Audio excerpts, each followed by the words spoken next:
મિત્રો, અત્યારના સમયની માણસ પૈસા કમાવા માટે ખૂબ દોડે છે. અહીંયાથી કમાવી લઉં, અહીંથી કમાવી લઉં, બિઝનેસથી કમાવી લઉં, સારી નોકરીથી કમાવી લઉં, ગમે ત્યાંથી હું પૈસા કમાવી લઉં અને મારું ઘર ચલાવી લઉં. પણ એક વસ્તુ યાદ રાખજો, માત્ર ઘર ચલાવવાથી પરિવાર ચાલતો નથી. ઘર ચલાવવાથી માત્ર સુખ નથી મળતું.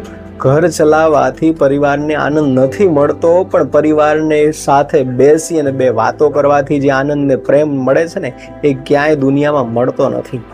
હા, સ્વાભાવિક છે, આપણે વડીલ છીએ, આપણે પરિવારના સદસ્ય છીએ, આપણે મોભાદાર વ્યક્તિ છીએ, એટલે આપણા પરિવારને સારી રીતે સુખ આપવું એ આપણી ફરજ છે.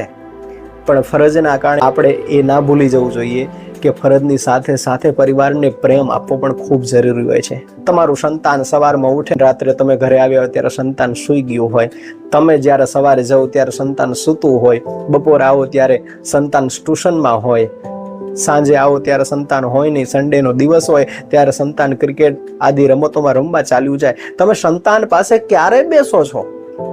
તમારી પાસે કયો સમય છે કે તમે સંતાન પાસે બેસો છો? તો એક પિતાની જવાબદારી છે, એક વડીલની જવાબદારી છે, પોતાના સંતાનને, પોતાના પરિવારના સભ્યોને સમય આપે, એને જરાક પ્રેમ આપે, મીઠી બે વાતું કરે, એની સાથે રમત ગમત રમે, તો એ સંતાનને ખબર પડે કે મારા માતા પિતા મને આટલો પ્રેમ કરે છે.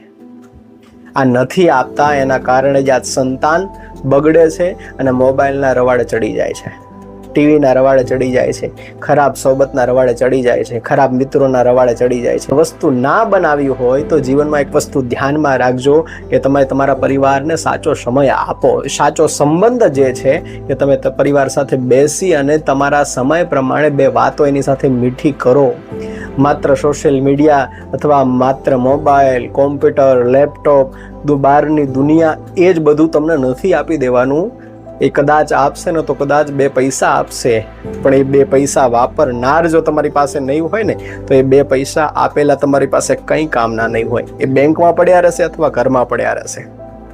તમારે તમારા સંતાનને, તમારે તમારા પરિવારને પ્રેમ આપશો ને, તો કદાચ 2 રૂપિયા ઓછા કમાતા હશો ને, તો પણ ક્યારે તમારો પરિવાર તમને તરછોડશે નહીં. એટલે યાદ રાખજો, જીવનની અંદર મહત્વનો છે પરિવારની સાથેનો પ્રેમ. કારણ કે અંતમાં આ વાત સાંભળીને પિતાને એ તો ખબર પડી જ ગઈ કે મારી માટે મારા સંતાન પાસે બેસી અને બે શબ્દો ને બે વાતો કરવી અને એને થોડોક સમય આપવો ને, એ જ શ્રેષ્ઠ છે. બાકી પૈસો તો આખી જિંદગી કમાયો, પણ મારો પરિવાર મારી સાથે નહોતો. પરિવાર મને તમને ત્યારે જ પ્રેમ કરે છે કે જ્યારે સમય મળે ત્યારે તમે એને પ્રેમ આપો. અને નિયમ છે, જેટલો પ્રેમ તમે દુનિયામાં આપો ને